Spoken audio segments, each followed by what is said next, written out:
जय हिंद साथियों, कैसे हैं आप सभी। साथियों, आप जो स्क्रीन पर पेपर देख रहे हैं ये 17 फरवरी की फर्स्ट शिफ्ट का जीएस का पेपर है। जीएस के इतने आसान क्वेश्चन आएंगे ऐसा किसी ने सोचा नहीं था। जीएस के लगभग सारे ही प्रश्न वही हैं जो आपकी 9 बजे वाली लाइव क्लास में पूछे जाते हैं। मैं ये नहीं कहूँगी कि सारे क्वेश्चंस, लेकिन हाँ 80 से 90% जो क्वेश्चंस हैं आपके डेली रिवीजन वाली क्लास में जो आपको कराए जाते हैं वही क्वेश्चन हैं। जो भी विद्यार्थी 9 बजे वाली लाइव क्लास में आते होंगे उन्होंने 25 से 30 क्वेश्चंस आराम से कर लिए होंगे। तो देखिए, हम लोग सॉल्व करेंगे जीएस का क्वेश्चन पेपर की जीएस के 38 क्वेश्चन देखिएगा आप किस टाइप से पूछे गए थे। तो जो मेरे पास ये पेपर है इसमें 61 नंबर से जीएस के क्वेश्चन शुरू हुए थे। देखिए, पहला क्वेश्चन था आपका, ग्रेट बैरियर रीफ निम्नलिखित में से किस देश के तट पर स्थित है। तो ग्रेट बैरियर जो रीफ है आपकी ये ऑस्ट्रेलिया में है। कहाँ पर? ऑस्ट्रेलिया में। इसके बाद सेकंड क्वेश्चन था आपका 62 नंबर का, निम्नलिखित में से कौन 1946 में भारत की संविधान सभा के अध्यक्ष थे। 1946 में। देखिए, इसने ये नहीं पूछा है कि स्थायी या अस्थायी, तो 1946 में सभी को पता है कौन थे, डॉक्टर राजेंद्र प्रसाद। इसके बाद अगला क्वेश्चन क्या था आपका, देखिए, प्रयाग प्रशस्ति की रचना निम्नलिखित में से किसके द्वारा संस्कृत में की गई थी। किसके द्वारा की गई थी? तो ये हरिसेन के द्वारा की गई थी। अगला क्वेश्चन क्या है आपका 64 नंबर, निम्नलिखित में से कौन सी भारत के पूर्वी तट पर स्थित खारे पानी की सबसे बड़ी लैगून झील है। देखिए, पूर्वी तट पर कौन है, पश्चिमी तट पर कौन है। तो पूर्वी तट पर कौन है, देखिए आप, चिल्का झील, जो कि कहाँ पर है आपकी, उड़ीसा में। उड़ीसा आपका पूर्वी तट पर पड़ता है ना। इसके बाद अगला क्वेश्चन है आपका 65 नंबर का, श्वेत प्रकाश कितने रंगों से मिलकर बनना है। श्वेत प्रकाश कितने रंगों से मिलकर बनता है, तो सभी को पता है 7 रंगों से मिलकर बनता है। कई बार हम लोग पढ़ चुके हैं। इसके बाद अगला क्वेश्चन है आपका, अगला क्वेश्चन क्या था कि निम्नलिखित में से किसके द्वारा निर्मित समुद्र के एक संकीर्ण चैनल द्वारा श्रीलंका भारत से अलग होता है। सीधा सा क्वेश्चन है कि भारत और श्रीलंका के मध्य, यानी कि भारत को श्रीलंका से कौन अलग करता है। पाक, जलडमरू, मध्य और मन्नार की खाड़ी। जब ये क्वेश्चंस आपके लाइव सेशन में चलते थे तो विद्यार्थी बोलते थे ऐसे क्वेश्चन नहीं आएंगे। अब खुद ही देख लिए कैसे क्वेश्चन आते हैं। खुद ही देख लिया ना किस तरह के क्वेश्चन आ रहे हैं। इसके बाद सोनपुर पशु मेला हर साल भारत के निम्नलिखित में से किस राज्य में आयोजित होने वाला सांस्कृतिक कार्यक्रम है। किससे नहीं पता है भाई, बिहार का है। हाँ, बिहार का है। अगला क्वेश्चन, अंगूर की खेती, उपज और कटाई को निम्नलिखित में से किस नाम से जाना जाता है। विटीकल्चर। 1000 बार हम लोगों ने पढ़ा है विटीकल्चर, सेरिकल्चर, है ना। 1000 बार ये चीजें हम लोग पढ़ चुके हैं। अगला क्वेश्चन, बैलाडिला की पहाड़ियां बैल के कुबड़ की तरह दिखती हैं। पहाड़ियों की यह श्रृंखला भारत के निम्नलिखित में से किस राज्य में स्थित है। तो ये किस राज्य में है बैलाडिला की पहाड़ियां, ये हैं आपकी छत्तीसगढ़ राज्य में। अगला क्वेश्चन है आपका कौन सा, हाँ, क्वेश्चन नंबर 70। क्वेश्चन नंबर 70 क्या है, भारत में जनगणना संगठन के लिए सर्वोच्च पद कौन सा है। तो इसका ऑप्शन नंबर डी सही था, महारजिस्ट्रार और जनगणना आयुक्त भारत। अगला क्वेश्चन था आपका 71, कुमार संभवम निम्नलिखित में से किस लेखक की साहित्यिक कृति है। कुमार संभवम किसकी है, ये है कालिदास जी की।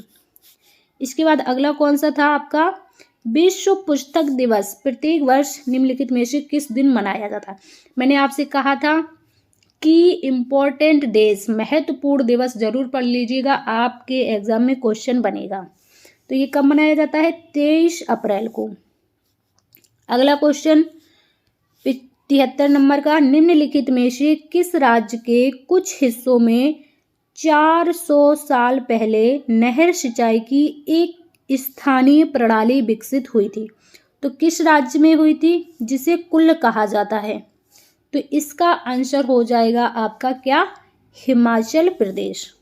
अगला क्वेश्चन 73 के बाद 74, किस देश की शहरी क्षेत्रों में रहने वाली आनुपातिक जनसंख्या में वृद्धि निम्नलिखित में से क्या कहा जाता है, क्या कहा जाता है, शहरीकरण, औपनिवेशीकरण, ग्रामीकरण या फिर अनियोजित किस्म विकास। तो इसका जो सही आंसर होगा क्या होगा, बी, शहरीकरण। अगला question, question number 75, national aluminium company limited NALCO का पंजीकृत कार्यालय निम्नलिखित में से किस स्थान पर है। सभी को पता है कि नालको का कार्यालय कहाँ पर है, भुवनेश्वर, उड़ीसा में। अगला क्वेश्चन, WHO का मुख्यालय पूछ लिया। WHO हम लोगों ने कितनी बार पढ़ा है क्लास में। विश्व स्वास्थ्य संगठन का मुख्यालय कहाँ है भाई, जिनेवा, स्विट्जरलैंड में। अगला क्वेश्चन, सुराह ताल प्रसिद्ध अभयारण्य है जिसमें साइबेरिया और ठंडे क्षेत्रों में से कई प्रवासी पक्षी भी आते हैं। उत्तर प्रदेश के निम्नलिखित में से किस जिले में है भाई, सुराह ताल। मैंने आपको बताया था सुराह ताल, सुर लिया ताल लिया बलिया, क्या सुराह ताल कहाँ पर है, बलिया। अगला क्वेश्चन 78, निम्नलिखित में से कौन सा सोशल मीडिया प्लेटफॉर्म पेशेवर नेटवर्किंग और नौकरी तलाशने के लिए सबसे उपयुक्त है। नौकरी आप कहाँ पर तलाशेंगे, इंस्टाग्राम पर। इंस्टाग्राम पर नौकरी मिलती है, नहीं मिलती। फेसबुक पर बिल्कुल नहीं, स्नैपचैट पर बिल्कुल नहीं। तो इसका आंसर क्या हो जाएगा, option number C, LinkedIn, correct. अगला क्वेश्चन 79, उत्तर प्रदेश में स्थित भदोही निम्नलिखित में से किस कला के लिए प्रसिद्ध है। तो भदोही किसके लिए प्रसिद्ध है, ये है आपकी कालीन बुनाई। किसके लिए, कालीन बुनाई के लिए भदोही प्रसिद्ध है। अगला क्वेश्चन है आपका क्वेश्चन नंबर 80, निम्नलिखित में से कौन सा उत्तर प्रदेश का राजकीय वृक्ष है। राजकीय वृक्ष क्या है उत्तर प्रदेश का, अशोक है भाई, हम लोगों ने कई बार पढ़ा है। अगला क्वेश्चन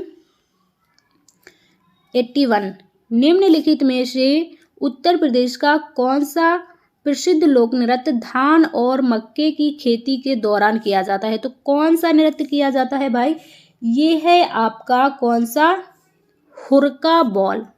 इसका जो ऑप्शन सही होगा, ऑप्शन नंबर ए यहाँ पर बिल्कुल सही हो जाएगा।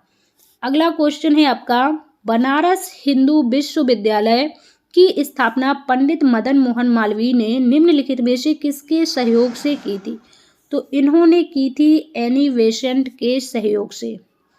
अगला क्वेश्चन, मथुरा निम्नलिखित में से किसकी जन्म स्थली है जिसे ब्रजभूमि के नाम से भी जाना जाता है। बताओ, अब ये क्वेश्चन कौन नहीं कर पाएगा। मथुरा हम लोग क्यों जाते हैं, मथुरा में किनका जन्म हुआ था, भगवान श्री कृष्ण का। भाई भगवान श्री कृष्ण की जन्मस्थली है मथुरा।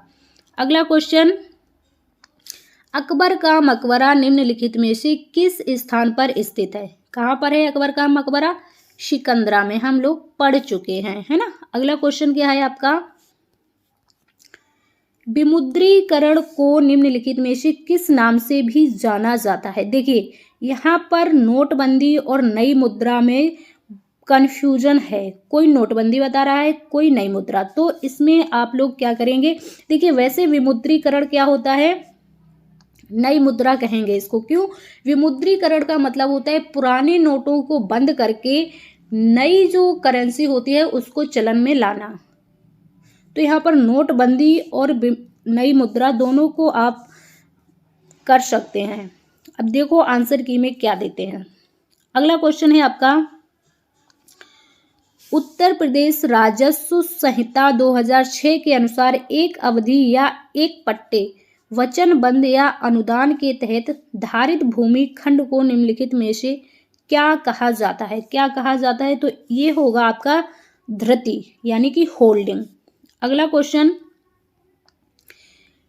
यूपीएसएसएफ का पूरा नाम बताइए। बताइए, ये आपसे पूछ लिया। UPSSF Uttar Pradesh special security force कहाँ पर है, ऑप्शन नंबर बी, अगला क्वेश्चन, निवेश मित्र मोबाइल एप्लीकेशन भारत के निम्नलिखित में से किस राज्य की एक पहल है? उत्तर प्रदेश की निवेश मित्र पहल है। अगला क्वेश्चन था आपका कि निम्नलिखित में से कौन सा वाक्य जीएसटी के लिए सही नहीं है? ये बताना है कि सही नहीं है। जीएसटी एक गंतव्य आधारित है, या फिर वस्तुओं और सेवाओं पर कई प्रकार के कर लगाते हैं। जीएसटी एकल प्रशासन के तहत पूरे देश में एक सामान्य कानून और प्रक्रिया है। जीएसटी इनपुट टैक्स क्रेडिट या मूल्य के घटाव के लाभ के साथ एक ही दर पर वस्तुओं और सेवाओं दोनों पर एक व्यापक उगाही और वसूली है। यही हो जाएगा आपका गलत, यानी कि क्वेश्चन का सही आंसर। अगला क्वेश्चन आपका है, ईमेल में भरोसेमंद स्रोत बनकर दुर्भावनापूर्ण कारणों के लिए संवेदनशील जानकारी जैसे यूजर नेम, पासवर्ड और क्रेडिट कार्ड विवरण आदि प्राप्त करने का प्रयास क्या कहलाता है? तो ये कहलाता है आपका फिशिंग। क्या कहलाता है? फिशिंग। अगला क्वेश्चन, टका किस देश की मुद्रा है? 1000 बार हम लोग पढ़े हैं, किसकी है? बांग्लादेश की। अगला क्वेश्चन, निम्नलिखित में से कौन सा पुरस्कार सहकारी और दुग्ध उत्पादक कंपनियों को आगे बढ़ने और प्रतिस्पर्धी भावना पैदा करने के लिए प्रेरित करने हेतु दिया जाता है? तो कौन सा पुरस्कार दिया जाता है दुग्ध उत्पादक कंपनियों को? देखिए, अर्जुन पुरस्कार, द्रोणाचार्य पुरस्कार और ध्यानचंद पुरस्कार, ये सारे आपके खेल से संबंधित पुरस्कार हैं। तो यहाँ पर क्या हो जाएगा? राष्ट्रीय गोपाल रत्न पुरस्कार। अगला क्वेश्चन था आपका, निम्नलिखित में से कौन सा बंदरगाह कच्छ गुजरात में स्थित है? कौन सा है गुजरात में? आपका कांडला बंदरगाह, जिसका नया नाम क्या हो गया है? दीनदयाल बंदरगाह। अगला क्वेश्चन क्या था आपका, हाल ही में अमित शाह ने निम्नलिखित में से किस स्थान पर national cooperative dairy federation of India के मुख्यालय की आधारशिला रखी है? तो किस स्थान पर रखी है? ये आपका गांधीनगर। अगला क्वेश्चन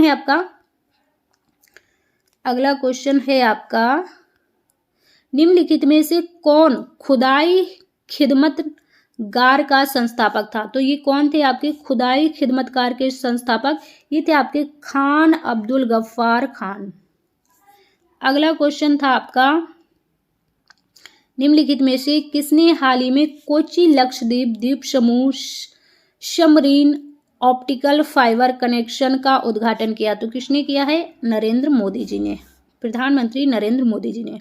अगला क्वेश्चन, केंद्रीय मंत्रिमंडल ने हाल ही में भारत और निम्नलिखित में से किस देश के बीच प्रवासन और गतिशीलता समझौते को मंजूरी दी है? तो ये कौन सा देश हो जाएगा?